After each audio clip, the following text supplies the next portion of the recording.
Well met, friends. I am Archmage Milo Luckyleaf of the Riven Council, and today we are studying Investiture of Stone. Picture a sorcerer counting paces inside solid granite, completely blind, navigating on memory and a great deal of hope, stepping out through the far wall directly into the campaign villain's private chamber. Earthglide is extraordinary. It is also unforgiving, and the spell has a habit of surprising the casters who have not read every word of it. Investiture of Stone is a 6th level evocation, concentration, up to 10 minutes. Verbal and somatic components only, which matters when your hands are occupied.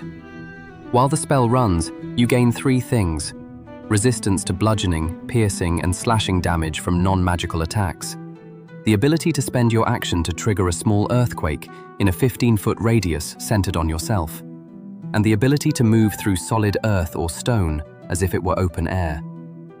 You also ignore difficult terrain made of earth or stone for the full duration. That is the skeleton. Now let us talk about the 2 places where casters read the spell wrong and pay for it.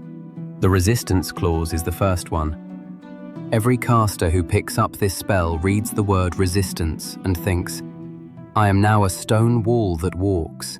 I have watched sorcerers charge into a pit of demons, absolutely certain they were soaking the punishment.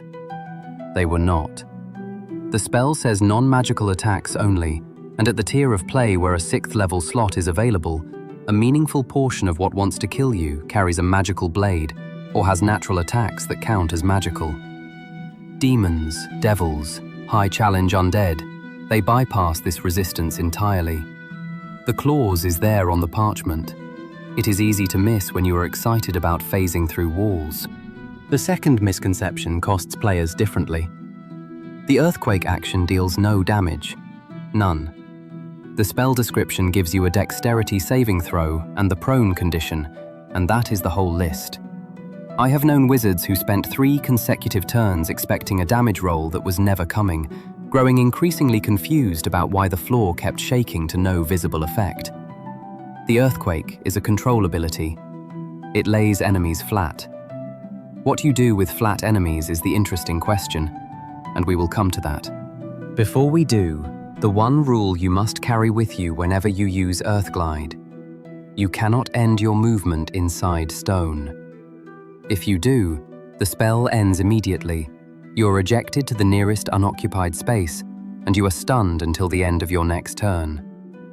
The spell grants no special senses inside rock. You are moving blind, on memory, counting steps. One miscounted pace and you are ejected, stunned, and standing somewhere you did not choose. I am not speaking from theory on that one. Every caster who takes this spell imagines themselves phasing horizontally through a wall. They picture moving through the stone barrier between 2 rooms, bypassing a locked door. That is the obvious read, and it is fine. Now let me tell you what happens when you think vertically. You are on the ground floor of a dungeon. The chamber you need to reach is 1 level below, behind a door with 3 guards and a trapped corridor. You cast Investiture of Stone, you step down through the floor, you count your paces through the earth below the flagstones, and you rise up through the ceiling of the lower chamber, directly into the room. The door is bypassed, the guards never see you, and the trap never triggers. The floor above that chamber is your entrance. I have seen this used to bypass an entire defensive layer of a fortress because the defenders spent all their preparation thinking about who might come through the doors, and nobody thought to watch the ceiling. Floors and ceilings are walls you have permission to ignore, and most casters never consider the vertical axis at all. Now, about those prone enemies. Once you understand that the earthquake is a prone delivery mechanism and nothing more, you can start pairing it with spells that make prone a dangerous place to be. Spike growth is already on the field, covering a patch of ground in razor thorns that count as difficult terrain and deal damage for every foot of movement through them. You trigger the earthquake.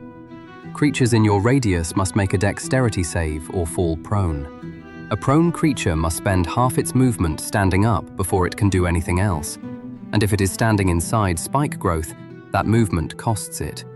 Then it still has to leave the thorns, which costs more movement and more damage.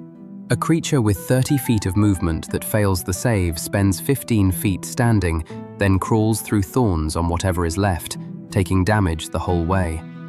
The earthquake gave you 0 damage. Spike growth turned that 0 into a reliable grind, every round, for as long as your concentration holds. 2 small notes before you build this.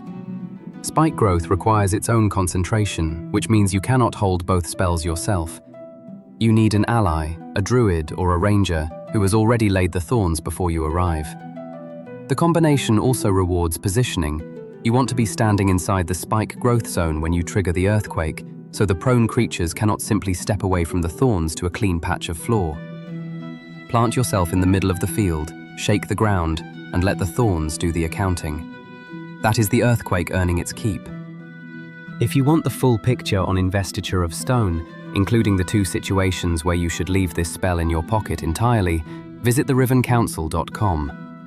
And if this was useful to you, a like and a subscription tell the Council that the Arcane Library is worth keeping open. Stop trying to be a stone wall. Control the floor, count your paces, and know exactly where you are stepping out.